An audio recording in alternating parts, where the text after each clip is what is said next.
Hey traders, welcome to Polaris Trading Group in this week's weekly review and preview. David Dubay here. It's Sunday evening, April 9th. We're going to do a short review of what we were looking for the market to do this past week and take a little preview of what hopefully we have in store coming up for this coming week, April 10th through the 14th.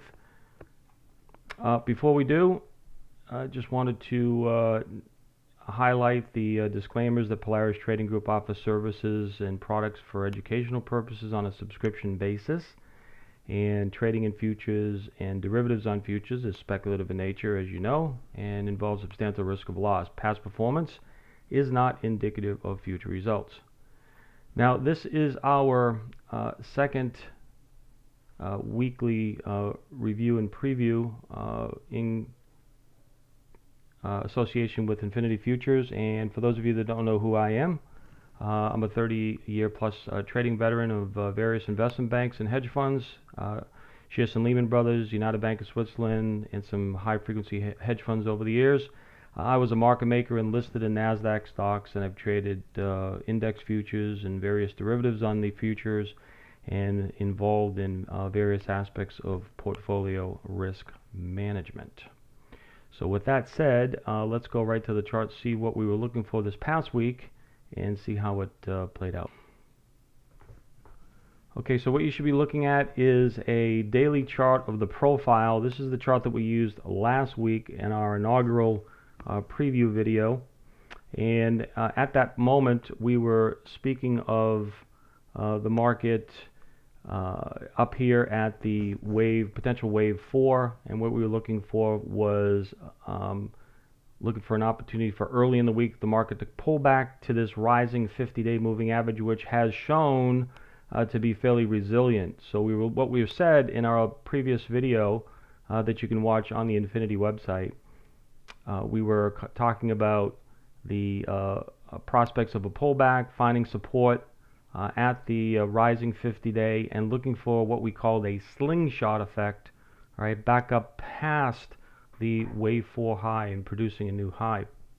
Now, as you can see here, we have a down channel in effect, all right, and so you can see where the price rallied up to about 72.75s.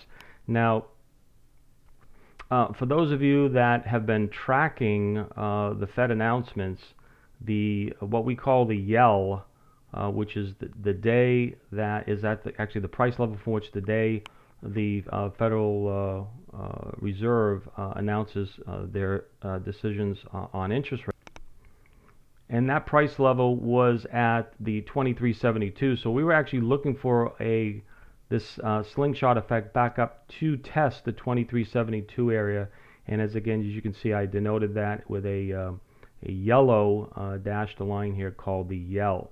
So that is a level, guys. If you've never kept track of that in the past, please do so on the next round on the FOMC decision, because this is a level that the market uses as a reference point, as a key marker of whether or not the market will maintain a bullish or a bearish bias. So as you can see, we were again this rally up about midweek on Wednesday, and then oddly enough, the FOMC minutes came out on Wednesday and we sold off. We'll take a closer look at that in just a few minutes. And as you can see, the remainder of the week just kind of pulled back, again retesting that early week's low at around the 39.40 level. I think we tapped out at this high volume node down here over to the right at about 40, and then we got a couple snapbacks. So all in all for the week, as you can see, it was actually fairly neutral. You can see a number of these fair value zone overlaps, all right, that unfolded here. Now this keeps the original downtrend, all right, off the 2400 high in place, this down channel up into against the 23.72s, and we also have a converging upside 50-day moving average, again now is risen to about 46.5, 47. So this week should be fairly interesting. Earnings has begun, and most of the big money managers will be focusing on that. We do have a shortened week with the holiday for Easter upon us this week as well. So let's take a closer look at how the week unfolded on the profile charts.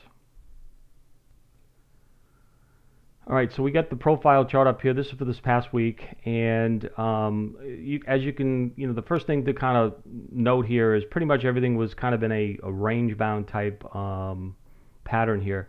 Now, what I've done is I've combined the evening session and day session together, and you can see the TPO and as well as the volume profile for each day. So Monday, Tuesday, Wednesday, I expanded because that was the day the FOMC minutes came out, and we sold off pretty readily all the way down to the low part of the range, and then just to be able to recover at the end of the day.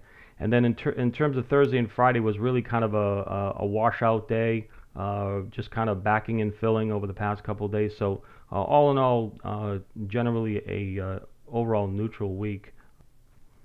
Though we did get that kind of that slingshot effect, all right, up into the 2372. So again, keep that 2372 in mind. If you have not marked it, mark it for you, all right, for the upcoming week. Again, that is going to be a marker always going up until the next one. So let's take a look at what happened going forward to this coming week. And first off, we'll take a look at the calendar. Let's bring in the calendar here. Looking at the weekly calendar, not much happening on Monday. Janet Yellen is speaking later on in the session, should be a non-event. We get the jolts on Tuesday. Of course, the crude oil on Wednesday. Jobless claims, this kind of just a weekly number, all right, and consumer price on Friday. Again, banks are open, markets are closed for Good Friday. All right, so all in all, I'm kind of expecting for next week a bit more of a neutral lean. There's not much there unless something happens geopolitical on the horizon to take a look at.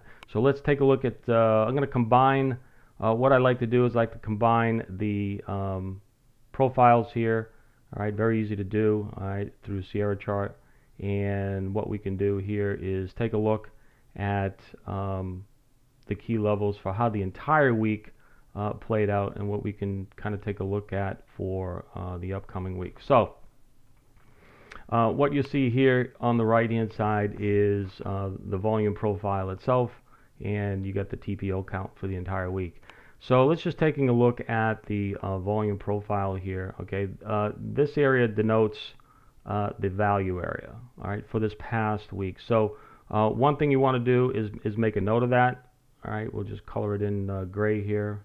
And so what we want to be seeing then for the bullish case is the bulls will be able to clear the 2358.60 area right in here and convert that to new upper support above this 5-day value area high at about 58.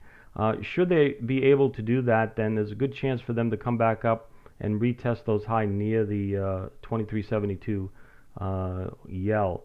The bears, on the other hand, okay, clearly we know what they want to do is take out the lower value area, convert that to lower support below the 46s, and then work to drive it down and retest down here near the 36 down to the 33 area. So that would be for Monday, or at least Monday, Tuesday. Again, that would be kind of an outlook for the week. It's hard to preview much beyond a day or two.